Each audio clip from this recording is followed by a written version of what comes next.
Destiny গ্রুপের আর্থিক কেলেঙ্কারি মামলার হাজিরা দিতে ঢাকা থেকে চট্টগ্রাম যান সাবেক সেনাপ্রধান ও বীর প্রতীক এম হারুনুর রশিদ। তবে চট্টগ্রাম পৌঁছালেন তিনি ঠিকই, কিন্তু দেওয়া হলো না আর মামলায় হাজিরা। এক আবাসিকের কক্ষ থেকে তার মরদেহ উদ্ধার করে আইন শৃঙ্খলা রক্ষাকারী বাহিনী। তবে তার মৃত্যু নিয়ে ধূম্রজাল সৃষ্টি হয়েছে। উদ্ধারের সময় তার মরদেহের পাশে বমি পড়ে থাকতে দেখা গেছে। এদিকে রোববার বিকেলে তিনি গেস্ট হাউসে পৌঁছালেও রাত 11:15 পর্যন্ত বাইরে ছিলেন। দেখা করেছেন চট্টগ্রামের এক প্রভাবশালী আওয়ামী নেতার সঙ্গে।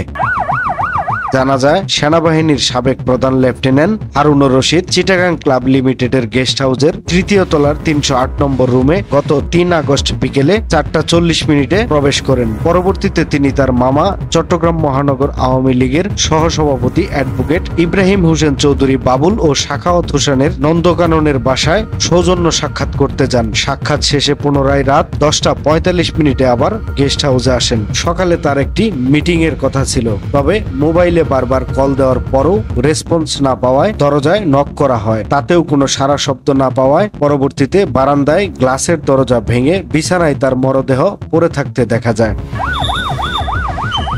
প্রাথমিকভাবে পুলিশ এ ঘটনাকে স্বাভাবিক মৃত্যু হিসেবে উল্লেখ করেন। এদিকে ঘটনাস্থলে সেনাবাহিনী, পুলিশের অপরাধ তদন্ত বিভাগের কর্মকর্তা, ক্রাইম সিন ইউনিট সহ বিভিন্ন সংস্থার লোক উপস্থিত ছিলেন এবং আলামত সংগ্রহ করেন। তবে তার মৃত্যুর প্রকৃত কারণ জানা যাবে ময়নাতদন্ত রিপোর্টের পর। বিষয়টা হলো, উনি সবসময় আমাদেরকে গল্পের ছলে বিভিন্ন সময় যখন থেকে গল্প হইতো ওনার সাথে, উনি সবসময় আমাদেরকে বলতেন যে ওনাকে যেন খুব তাড়াতাড়ি, উনি মৃত্যুর পরে যেন খুব তাড়াতাড়ি ওনাকে দাফন করা হয়। উনি দুইটা জিনিস আমাদেরকে সবসময় বলতেন। একটা হলো যে মৃত্যুর পরে যত তাড়াতাড়ি সম্ভব দাফন, আর দুইটা হলো যে উনি চক্ষু দুইটা দান করে গেছিলেন সংঘানিতে। এম হারুনুর রশিদ 1948 সালে জন্মগ্রহণ করেন চট্টগ্রামের হাটহাজারী এলাকায়। পাকিস্তান সেনাবাহিনীতে যোগ দেওয়ার পর 4th ইস্ট বেঙ্গল রেজিমেন্টে কর্মরত অবস্থায় 1971 সালে তিনি মুক্তিযুদ্ধে অংশগ্রহণ করেন। স্বাধীনতা যুদ্ধে সাহসিকতার জন্য বাংলাদেশ সরকার তাকে বীর প্রতীক খেতাব দেয়।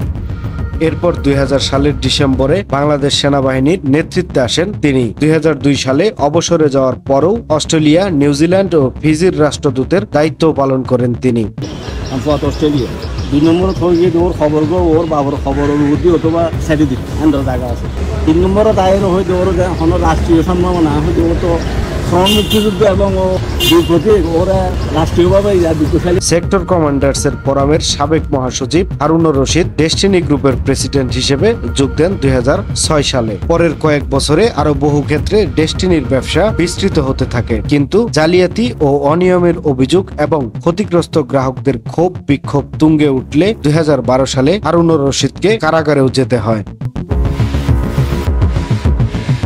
সময়ের কলম, নিউজ ডেস্ক।